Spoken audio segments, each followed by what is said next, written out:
This is the volume profile in TradingView, and it has two different colors, blue and yellow. And these colors are supposed to represent buy volume and sell volume. But there's no such thing as buy volume or sell volume. There's only volume. Each piece of volume has one buyer and one seller. So what are these blue, yellow things? I want to talk about that and explain it. And I also want to talk about the little brother of the volume profile, which is the delta profile. And let's also talk about some limitations in TradingView regarding these tools. All right, so this is the volume profile, and this is just the tool version. So you click on this fixed range volume profile, you drag that across some price action to get the profile of it. If you go into the settings, you have three different options. You have total, which turns everything into the same color. And you have up down, which turns it into yellow and blue by default. And then you have the delta profile, which looks a little bit different. So the up down, let's talk about that first. So what does it mean? I actually took screenshots of this so I could draw on it.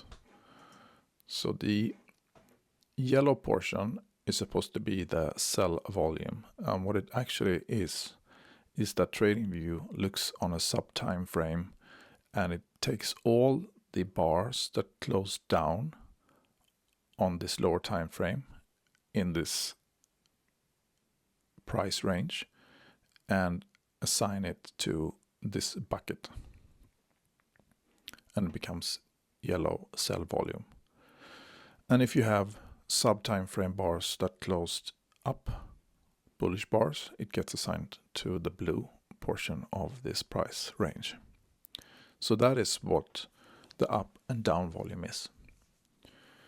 And it doesn't state which time frame it's using. So that's something to note as well. You don't really know this.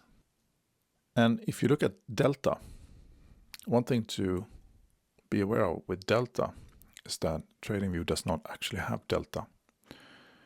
The data feeds does not contain it.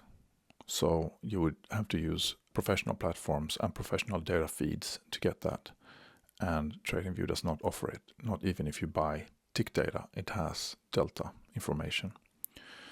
What it does is that it uses this up-down volume and just takes the difference between that to calculate the delta.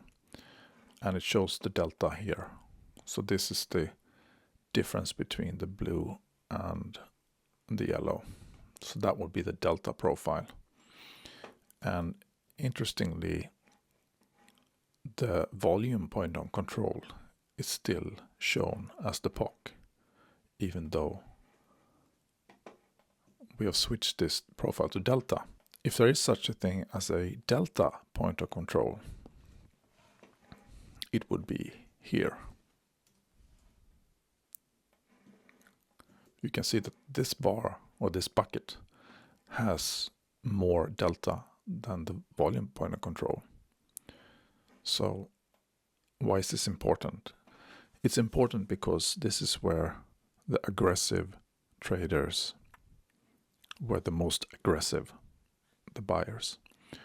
This is where a pressure battle took place. And that's something we can use to our advantage. But TradingView does not show this in its standard volume profile. And unfortunately, you cannot create new tools in TradingView.